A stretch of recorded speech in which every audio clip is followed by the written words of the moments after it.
Sebelum melanjutkan, jangan lupa subscribe dulu, terima kasih. Bab 536 Pengunjung dari Kuil Leiyin Agung. Saat memikirkan Tan Lang, Jiang Chen segera mengeluarkan pedang suci surgawi. Di dalam ruang pedang, Tan Lang sedang duduk dengan kaki disilangkan, tenggelam dalam kondisi kultivasi. Petir samar-samar berkelap-kelip di sekujur tubuhnya, membuatnya tampak agak misterius. Sepertinya Tan Lang tidak menyia-nyiakan waktunya selama periode ini, dan tidak didorong oleh kebosanan, karena ia dengan gelisah menyembuhkan dirinya sendiri. Tan Lang, keluarlah. Jiang Chen mengirimkan indera ketuhanannya kepada Tan Lang. Pada saat yang sama, ia membuka ruang dalam pedang suci surgawi. Tan Lang membuka matanya ketika mendengar panggilan Jiang Chen, dan keluar dari ruang dalam. Ketika ia melihat bahwa Jiang Chen masih hidup, dan merasakan auranya yang kuat, ekspresi terkejut muncul di wajahnya. Setelah Jiang Chen mengalami koma yang dalam, ruang dalam pedang suci surgawi telah sepenuhnya terisolasi dari dunia luar. Tan Lang tidak tahu apa yang terjadi di luar. Hal terakhir yang diingatnya adalah ketika Jiang Chen menghadapi kesengsaraan surgawi, dan 3 orang kuat menyerangnya pada saat yang sama. Itu adalah situasi yang tidak ada harapan, tetapi menilai dari pemandangan saat ini, tampaknya tidak ada yang terjadi pada Jiang Chen. Jiang Chen, kamu hebat. Ini luar biasa. Tan Lang berkata, nadanya penuh dengan kegembiraan. Tak lama kemudian, dia melihat pemandangan di sekelilingnya. Ada 2 biksu, 1 muda dan 1 tua. Dia tidak tahu siapa biksu tua itu, tetapi dia ingat biksu muda itu. Hari itu di Lautan Kekacauan, orang inilah yang mengambil harta karun dan membantai para jenius dari 4 kekuatan utama. Dia adalah biksu buas, benar-benar layak disebut sebagai Raja Bajak Laut terkuat di Lautan Kekacauan. Perkenalkan, ini Tyrant. Kalian pernah bertemu dengannya sebelumnya. Panggil saja dia biksu. Ini Great Master Ran Feng, Guru Tyrant. Kita sekarang ada di wilayah barat. Jiang Chen memperkenalkan Tyrant dan Guru Besar Ran Feng kepada Tan Lang. Setelah itu, menggunakan akal sehatnya, ia menjelaskan semua yang telah terjadi selama periode ini kepada Tan Lang. Tidak banyak yang bisa ia ceritakan kepada Tan Lang, karena Jiang Chen telah koma selama periode ini. Yang menjadi fokusnya adalah hubungan antara dirinya dan Tyrant. Setelah diberitahu oleh Jiang Chen apa yang terjadi, Tan Lang tidak bisa menahan diri untuk tidak mendesah. Ketika dia mengingat apa yang terjadi di Provinsi Liang, seolah-olah 1 generasi telah berlalu. Dia tidak pernah membayangkan bahwa suatu hari dia akan berteman dengan Raja Bajak Laut terkuat. Sedangkan untuk Guru Besar Ran Feng, Jiang Chen tidak memberitahu Tan Lang tentang kultivasinya saat ini. Dengan kemampuan Tan Lang, wajar saja jika dia tidak dapat merasakannya. Dia hanya bisa merasakan bahwa biksu tua ini adalah orang yang luar biasa, seorang pria yang terlalu dalam untuk dipahami. Setidaknya, dia jauh lebih kuat dari Tyrant. Kalau tidak, bagaimana dia bisa menjadi guru Tyrant? Wilayah barat yang terpencil, kerajaan Buddhisme. Tan Lang belum pernah ke tempat ini sebelumnya. Setiap kali dia memikirkan tentang pertemuannya di Istana Asura, emosinya akan campur aduk, terutama ketika dia memikirkan tentang penyiksaan yang dideritanya di penjara neraka beku. Itu membuatnya merasa tidak enak. Tak pernah dalam mimpinya yang terliar sekalipun ia berpikir bahwa dirinya, seorang murid Istana Asura, suatu hari akan menjadi musuh hidup dan mati sektenya sendiri. Setelah mendengarkan cerita Jiang Chen tentang bagaimana ia melarikan diri, dan mempertimbangkan karakter Jiang Chen, Tan Lang hampir yakin bahwa dendam antara Jiang Chen dan Istana Asura akan diselesaikan dengan kematian, tidak ada yang lain.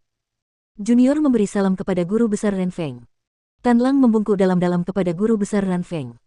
Sebagai seorang junior, ia harus bersikap sopan dan hormat kepada seorang biksu terkemuka. Teman kecil ini juga terluka, kata Guru Besar Ran Feng setelah menatap Tan Lang dengan pandangan penuh selidik. Saya terluka parah dan sekarat. Kalau bukan karena bantuan saudara Jiang dan energi petir untuk menempa tubuh saya, kemungkinan besar saya sudah mati sekarang. Saya sudah banyak pulih. Setidaknya, saya bisa bergerak bebas. Namun, akan sangat sulit bagi basis kultivasi saya untuk pulih. Tan Lang tertawa masam. Sejujurnya, Tan Lang senang bisa berdiri tegak dengan tenang dan berbicara. Saat dia memasuki penjara neraka beku, dia sudah putus asa untuk tetap hidup. Sekarang, setelah menghabiskan begitu banyak waktu menyembuhkan dirinya sendiri di ruang dalam pedang suci surgawi, kakinya yang patah telah pulih. Namun, luka-luka internalnya sangat parah, dan hampir mustahil baginya untuk memulihkan basis kultivasinya sepenuhnya. Dibandingkan dengan teman kecil Jiang dan Big Yellow, lukamu tidak serius. Sebenarnya sangat mudah bagimu untuk pulih, yang kami butuhkan hanyalah. Sebelum Guru Besar Ran Feng selesai berbicara, dia tiba-tiba berhenti dan mengerutkan alisnya. Setelah itu, dengan goyangan tubuhnya, dia langsung menghilang dari aula. Ini membuat Tan Lang tercengang. Kultivasi biksu tua ini tak terduga, dan dia berdiri tepat di depan biksu tua itu, tetapi dia bahkan tidak bisa memahami bagaimana biksu tua itu tiba-tiba menghilang karena tidak ada fluktuasi di aula. Dengan kekuatan seperti ini, mungkin bahkan kepala istana Asura tidak akan dapat dibandingkan. Ranfeng, teman lamamu ada di sini lagi. Tepat setelah guru besar Ranfeng menghilang, suara yang kuat terdengar di luar gunung Green Lotus. Rupanya, alasan mengapa guru besar Ranfeng tiba-tiba menghilang adalah karena dia merasakan ada seseorang di sini.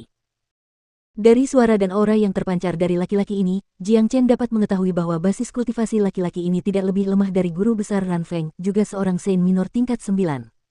Dia berasal dari kuil Lei Yin Agung. Kata Tiran. Apakah orang-orang dari kuil Lei Yin Agung sering datang ke sini?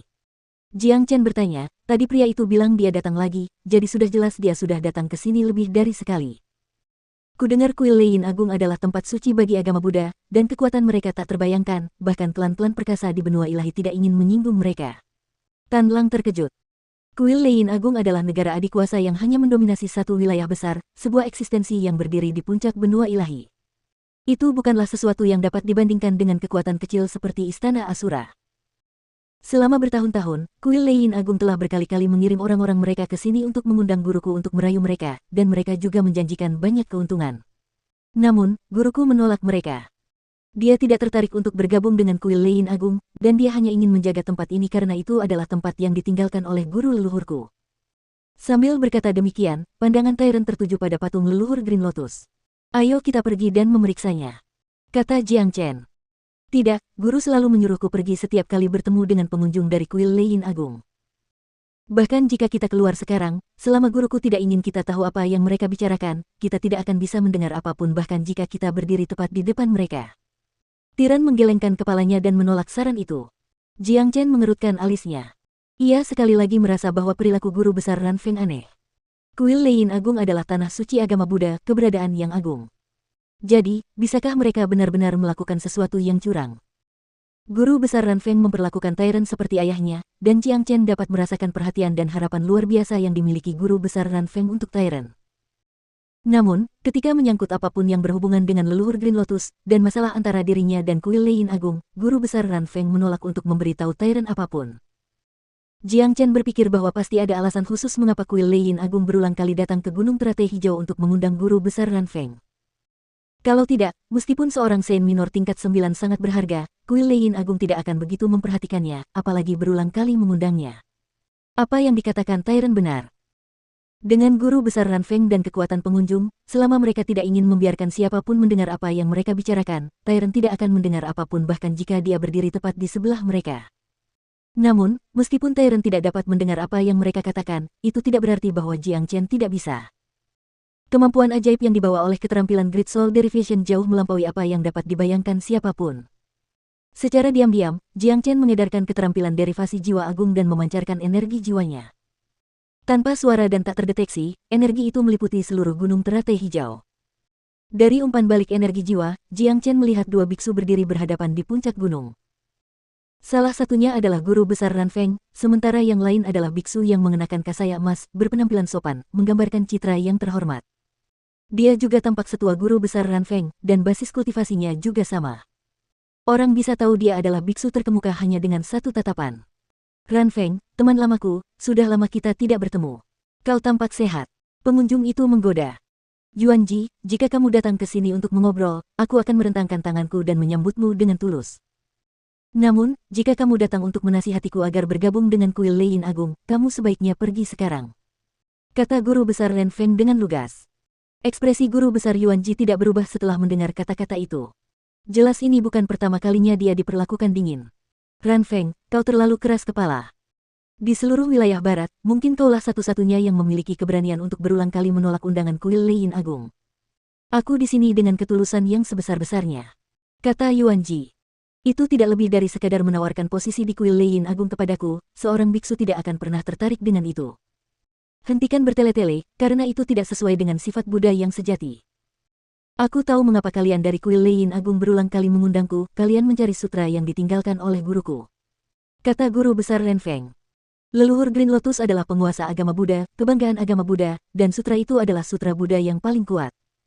Segel itu dan metode kultivasi dari 3 segel utama itu, semuanya seharusnya milik kuil Lei Yin Agung. Jika teman lamaku Ran Feng dapat menyumbangkan sutra dan 3 segel utama, kita mungkin dapat menghidupkan kembali kejayaan agama Buddha. Kata Yuan Ji. Guruku belum meninggal, dan aku tidak punya hak untuk mengambil keputusan apapun mengenai harta bendanya, apalagi sutra itu tidak ada padaku. Ran Feng dengan tegas menolak saran itu. Ran Feng, aku sarankan kau menyerah saja. Leluhur Green Lotus sudah menjadi sejarah, seperti halnya orang suci terhebat di kolong langit bertahun-tahun yang lalu. Tidak ada yang mampu berbuat apapun tentang hal itu. Kau telah menaruh harapanmu pada biksu kecil itu, tetapi sesuatu yang bahkan kuil Lei Yin Agung gagal capai, tidak peduli seberapa hebat bakat biksu kecil itu, aku khawatir dia tidak akan mampu memenuhi impianmu. Yuan Ji mulai terdengar tidak sabar. Selama bertahun-tahun, dia benar-benar telah merasakan keras kepala guru besar Ran Feng. Ini masalah gunung teratai hijau, kita tidak perlu khawatir dengan kuil Lei Yin Agung. Nada bicara guru besar Ran Feng menjadi agresif. Ia telah diganggu oleh guru besar Yuan Ji selama bertahun-tahun, dan ia mulai merasa muak karenanya. Ran Feng, aku sarankan kamu untuk memikirkannya baik-baik. Daripada membina biksu kecil itu, mengapa kamu tidak mengandalkan kuil Lei Yin Agung? Selama kamu dapat menyumbangkan sutra ke kuil Lei Yin Agung, aku yakin agama Buddha akan bangkit sekali lagi, dan sangat mungkin kita akan memiliki leluhur Green Lotus yang kedua. Jika kamu ingin leluhur Green Lotus melihat cahaya matahari sekali lagi, kuil Lei Yin Agung jauh lebih dapat diandalkan daripada biksu kecil itu. Setelah mengatakan itu, Yuan Ji melangkah ke langit dan menghilang tanpa jejak.